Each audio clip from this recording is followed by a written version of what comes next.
Excuse the change of scenery. I am house sitting for a friend of the family this weekend, so I'm going to be here, and there's a cat that may have just jumped behind my head.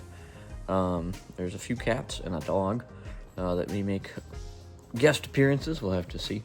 But I wanted to talk a little bit about the new job I have, kind of the process of how I navigated everything as a blind person, and a little bit about the finer details, disclosure, navigating, kind of requesting accommodations and that sort of thing. And so the process of me getting this job was probably the most equitable to a non-disabled person that I've ever had. I think I applied for the job on Tuesday, Wednesday, something like that, and had heard back that they wanted an interview within a day or two, which was crazy fast. And then that interview was set up for about midweek the next week. So within 1 week, I had applied for the job and then went in for the interview. And the position that I applied for is called a Direct Support Professional, or DSP position. So I'm working with individuals with disabilities and kind of providing support to them for their jobs throughout the day. And one of the job requirements was, and it was very prominent on the application and everything, was that you needed a valid driver's license. You had to be able to pass a insurance driving check, that kind of thing. And it was very, very front and center. But all of the other aspects to the position were things that I was definitely qualified to do. And so I decided to apply anyway, because the rest of the position, other than driving, looked pretty doable for me, and with what I was looking for in a job, being the hours and this kind of entry level into something separate of working with kids, which is what I'm used to, I figured I would apply anyway, and so I did. And I think I did check the, disclosing that I have a disability box in the application itself, which I often do. And the reason for that is I walk in presenting as a disabled person. So I use a white cane. I do not make good eye contact. I may struggle with orientation to new areas, even for something like an interview, because I've never been to that space before.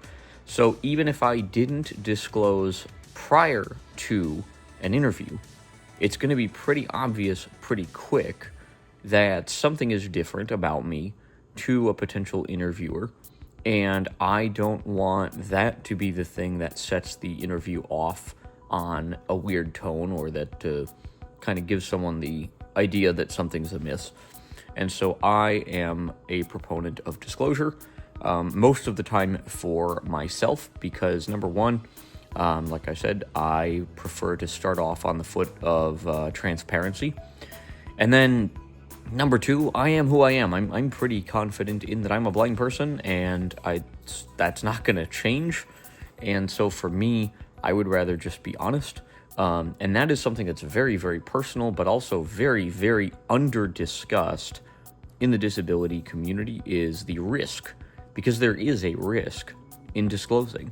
Some people are going to read that disclosure box and see that you've checked it, and automatically form their own opinions. And that's a risk that I take when I exist in the world. Some people look at me, walking around with my wife and have something to say. Some people see me traveling independently and don't think that that's possible and want to bring that up to me. So it's nothing new. I'm used to it. But my combat to that, or my response to that, is that I choose often to disclose. So I did. And I went in for the interview and went through the process. It was a team interview, so there was two people interviewing me. And they kind of got to the end of the traditional interview process and kind of asked me, well, do I have any questions? And I asked a couple, like, what does a typical day look like? And then, kind of taking a leap of faith, I suppose, I just said, I know that the driver component is very prevalent on the job description. I feel very confident in every piece of the description, but for that, barring any major accessibility hurdles, which I'm happy to work on with you to solve. would you still consider me for the position, even though I can't and never will be able to do the driving component, seeing that I'm qualified and everything else that we've talked about today is something that I would feel confident doing. And they were very honest, and they said, well, we're going to go talk with our director, and they disappeared for like a half hour, maybe longer. And during that time, probably at the 20-minute mark, I started questioning myself a little bit. I was like, man, did I, say something wrong? Did I kind of present a little bit too strongly? There is a cat. Hello, cat. Get the cat in the... Hi. You want to say hi? Hello, kitty kitty. Here's Zelda.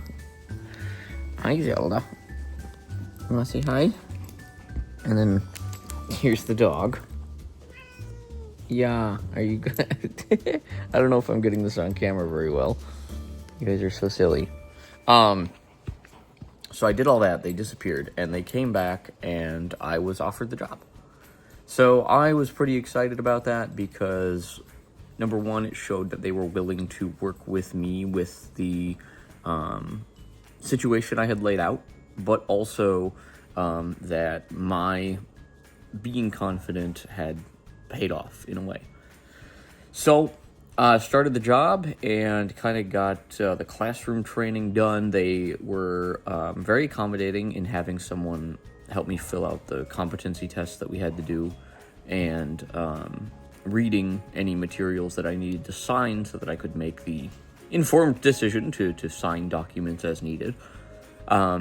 And as I have started in my area of this company, which is Ability Building Community is the name of the company, they have been very accommodating in getting me materials and working on solutions to accessibility hurdles, because as far as I'm aware, I am the first blind person that they've ever hired as a staff. So we have a lot of things that just don't work, or don't work very well, but we didn't know they were problems. I didn't know they were problems. They didn't know. So a lot of room for development there, and at least thus far, that has been carried through in a way that feels fairly respectful. It feels like I, at least initially, am going to be valued for my insight as a disabled person working with people with disabilities, and kind of providing a little bit of lived insight and experience is something that's important to me.